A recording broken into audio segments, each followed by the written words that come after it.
फौजी की पत्नी का 15 अगस्त। स्वरा अपने मेहंदी लगे हाथों को खुशी से देख रही होती है। तभी दुख के भाव से माला कहती है, स्वरा बेटी, अभी भी वक्त है, एक बार अच्छे से फिर सोच ले। मेरा दिल अभी भी इस शादी के लिए गवाही नहीं दे रहा है। एक फौजी की जिंदगी का कोई ठिकाना नहीं होता है। मां, आप ये कैसी बातें कर रही हैं? मेरे हाथों में सूरज के नाम की मेहंदी लग चुकी है और आज हमारी शादी है। क्या आप मेरी खुशी में खुश नहीं हैं? भला ऐसी कौन सी माँ होगी जो बेटी की खुशी में खुश नहीं होगी? लेकिन क्या करूं, माँ जो हूं। तेरे हाथों में लगी मेहंदी 2-4 दिन में छूट जाती है, लेकिन किस्मत में खिंची लकीर नहीं मिटती। मगर एक फौजी की पत्नी बनना आसान नहीं होता मेरी बच्ची। बाकी मेरा आशीर्वाद है कि तू सदा सुहागन रहे। ये बोलकर माला शादी की तैयारी में लग जाती है। जहां बॉर्डर पर फौजी जागता है, तब जाकर करोड़ों लोगों से बसा हिंदुस्तान रात में चैन की नींद सो पाता है। देश की हिफाजत के लिए घर बार परिवार से दूर रहकर एक फौजी अपना सब कुछ हंसते हंसते न्यौछावर कर देता है। लेकिन जितना कठिन है फौजी होना, उतना ही कठिन है एक फौजी की पत्नी होना, जो सालों साल पति के इंतजार में गुजारती है। ऐसे ही जोड़ी स्वरा और सूरज की है, जो कॉलेज के दिनों में एक दूसरे से मिले थे, दोस्त बने और दोस्ती प्यार में बदल गई 3 साल पहले। सूरज, तुम यहां बैठे हो और मैंने तुम्हें कहां कहां नहीं ढूंढा। मुझे तुम्हें कुछ बताना है। मैंने माँ पिताजी से हमारी शादी के लिए बात की है। And they said yes. तो बताओ जनाब, कब लेके आओगे मेरे घर बारात? स्वरा, मुझे भी तुम्हें कुछ बताना है। आर्मी से मेरा ट्रेनिंग लेटर आ गया है।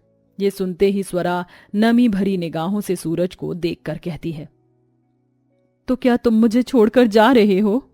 बस थोड़ी दिनों के लिए जा रहा हूँ। एक बार ट्रेनिंग पूरी हो जाए और जब फौजी में मेरी भर्ती हो जाएगी, तब मैं तुम्हारा हाथ मांगने आऊंगा और तुम्हें अपनी पत्नी बनाऊंगा। ठीक है, तुम जाओ, मैं तुम्हारा इंतजार करूंगी। सूरज फौजी की ट्रेनिंग के लिए चला जाता है और पूरे 1 साल बाद सूरज फौजी बनकर लौटता है। इंतजार की लंबी जुदाई के बाद आखिरकार स्वरा अपने फौजी की दुल्हन बनने जा रही है। बड़ी धूमधाम के साथ सूरज दूल्हा बनकर घोड़ी चढ़कर अपने फौजी दोस्तों की टोली के साथ बारात लेके आता है, जहां विधि विधान से दोनों की शादी होती है। ओम मंगलम भगवान विष्णु, मंगलम गरुड़ध्वजा, मंगलम पुंडरीकाक्ष, मंगलाय तनोहरि। वर वधू की मांग में सिंदूर भरे अब। जी पंडित जी। हे गौरी मैया, बस यही वर देना कि सिंदूर की लाली कभी ना मिटे माँ। इसके बाद स्वरा विदा होकर अपने ससुराल में आ जाती है, जहां सास जयंती खुशी के दिल से स्वागत करवाती है। आओ बहू, तुम्हारा स्वागत है। ये घर आंगन तुम्हारे बिना ही अधूरा था। अब तो मेरा ये फौजी बेटा बॉर्डर पर चला जाएगा तो तुम ही तो मेरा दिल लगाओगी। जी माँ। बस अब तुम दोनों जल्दी से मुझे पोता पोती दे दो ताकि मैं उसे लाड़ लड़ाऊं। अपनी सास की इच्छा सुनकर स्वरा कसक भरी आंखों से अपने फौजी पति की ओर देखती है। तभी ससुर विश्वजीत, जो कि फौज से रिटायर कर्नल थे, उन्होंने कहा, जयंती जी, अब बच्चों को आराम भी करने जाने दीजिए। शादी की भाग दौड़ में थक गए होंगे। हाँ हाँ सूरज बेटा, जा बहू को लेके। जी माँ। दिल में ढेरों अरमान लिए स्वरा अपने फौजी पति का हाथ थामे कमरे में जाती है, जहां फूलों की सेज सजी हुई थी। मैं फ्रेश होके आता हूँ। जी अच्छा। एक दूसरे को बखूबी जाने के बाद भी दोनों के लफ्ज उस पल में खामोश थे। स्वरा घूंघट डाले सुहाग की सेज पर बैठी हुई थी। तभी सूरज उसका घूंघट उठाकर गंभीर भरे स्वर में बोला, तो कैसा लग रहा है मिसेस कर्नल सूरज बनकर? सच कहूं तो यकीन नहीं होता कि किस्मत ने हमें मिला दिया। आज मेरे दोनों ख्वाब पूरे हो गए। मैं फौजी बन गया और मेरा प्यार मेरी पत्नी बन गई। आज मैं बहुत खुश हूँ, बहुत खुश हूँ, बहुत खुश हूँ। इतना खुश हो तो चलो मेरे लिए गाना गाओ। सूरज पहले तो हिचकिचाने लगा और फिर गाना गाने लगा। ए जाते हुए लम्हों, जरा ठहरो, जरा ठहरो, जरा बातें तो कर लूं, जरा बाहों में भर लूं, मैं इस चांद से माथे को चूम लूं, तो चलूं, तो चलूं,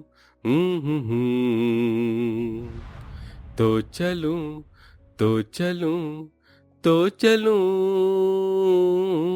गाते हुए सूरज की आंखें भीग सी गईं। उसने चाहे जैसा भी गाया था, लेकिन अपने पत्नी के प्रति उसके शब्दों में प्यार दिख रहा था। दोनों एक दूसरे के गले लग गए और देखते देखते एक दूसरे की आगोश में समा गए। तभी आधी रात को ही फोन बजता है, जिससे सूरज नींद से जाग जाता है। हेलो, जय हिंद सर। जी जी सर। इतनी सी बात के बाद सूरज ने फोन रख दिया और बिस्तर से उठ खड़ा हुआ और दीवार पर टंगी अपनी खाकी को पहन लिया। मुझे जाना होगा स्वरा। मेरी जमीन, मेरी मिट्टी को मेरी जरूरत है। बॉर्डर पर हालात बहुत बिगड़े हुए हैं। दुश्मनों ने धावा बोल दिया है। पत्नी ने अपने दिल पर पत्थर रख लिया और आरती की थाली लाकर डबडबाई आंखों से तिलक करते हुए केवल भराए गले से इतना ही कहा, जल्दी आइएगा, मैं आपका इंतजार करूंगी। अच्छा माँ, अच्छा पापा, चलता हूँ, प्रणाम। इतनी भी क्या जल्दी है जाने की सूरज? वहां और भी तो फौजी होंगे देश की हिफाजत के लिए। अभी अभी तेरी शादी हुई है, कोई ऐसे भला नई नवेली पत्नी को छोड़कर जाता है क्या? और तू बहू इसे क्यों जाने दे रही है? तेरा हक है रोकने का। नहीं माँ जी, मैंने वादा किया था कि मैं इनके फर्ज के रास्ते में कभी नहीं आऊंगी। इन्हें जाने दीजिए। सूरज, कुछ महीनों में शादी के बाद बहू की पहली तीज है, तब तक तो तू आ जाएगा। आ जाऊंगा माँ, अपना और पिताजी का ख्याल रखना। स्वरा, मैं 15 अगस्त की छुट्टियों से पहले पहले आ जाऊंगा।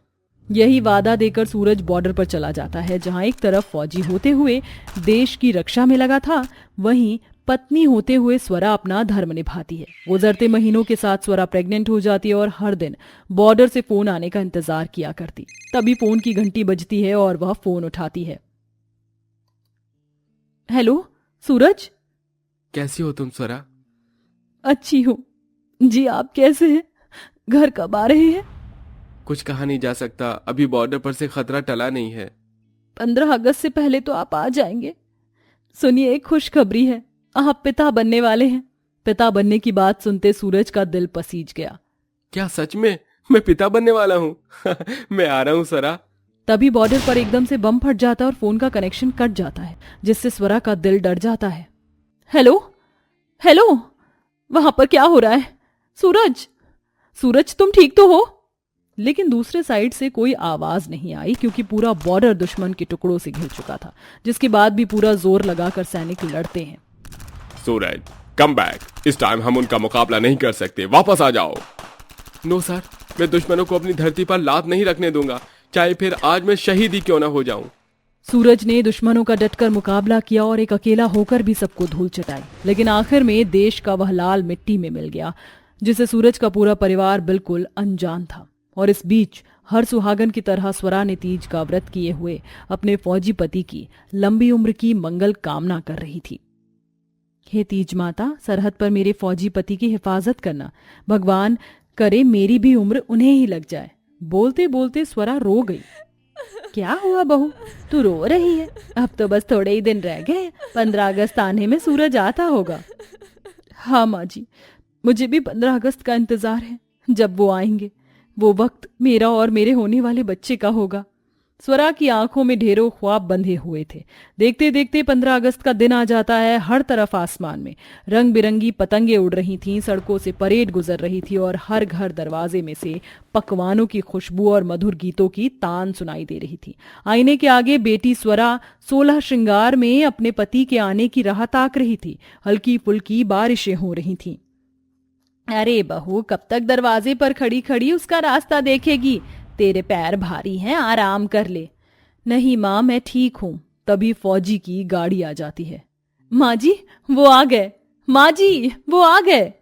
स्वरा भागती हुई मुस्कुराता चेहरा लिए आंगन में आती है। तभी 4 फौजी सूरज का पार्थिव शरीर, जो कि तिरंगे में लिपटा था, उसे उतार कर आंगन में रखते हैं। एकदम से ऐसा नजारा अपनी आंखों के सामने देखकर उस गर्भवती फौजी की पत्नी अपने आप को संभाल नहीं पाती है। उसकी आंखों से झरझर आंसू गिरने लगते हैं। वह पति के शव को झकझोरने लगती है। सूरज, उठो, उठो ना, तुम्हें तुम्हारे बच्चे का वास्ता, उठ जाओ ना। रोने पीटने की आवाज सुनकर बूढ़े सास ससुर भी आ जाते हैं और 15 अगस्त की उस खुशियों और आजादी भरे महोत्सव में उस फौजी के आंगन में मातम सा छा जाता है।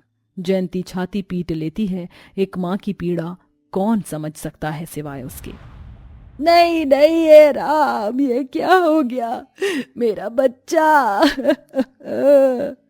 आई एम सॉरी, देश को बचाते बचाते कर्नल सूरज शहीद हो गए। सूरज ने एक फौजी होते हुए इस देश के गर्व को बढ़ाया है। आप लोग आंसू बहाकर इस बलिदान को छोटा मत कीजिए।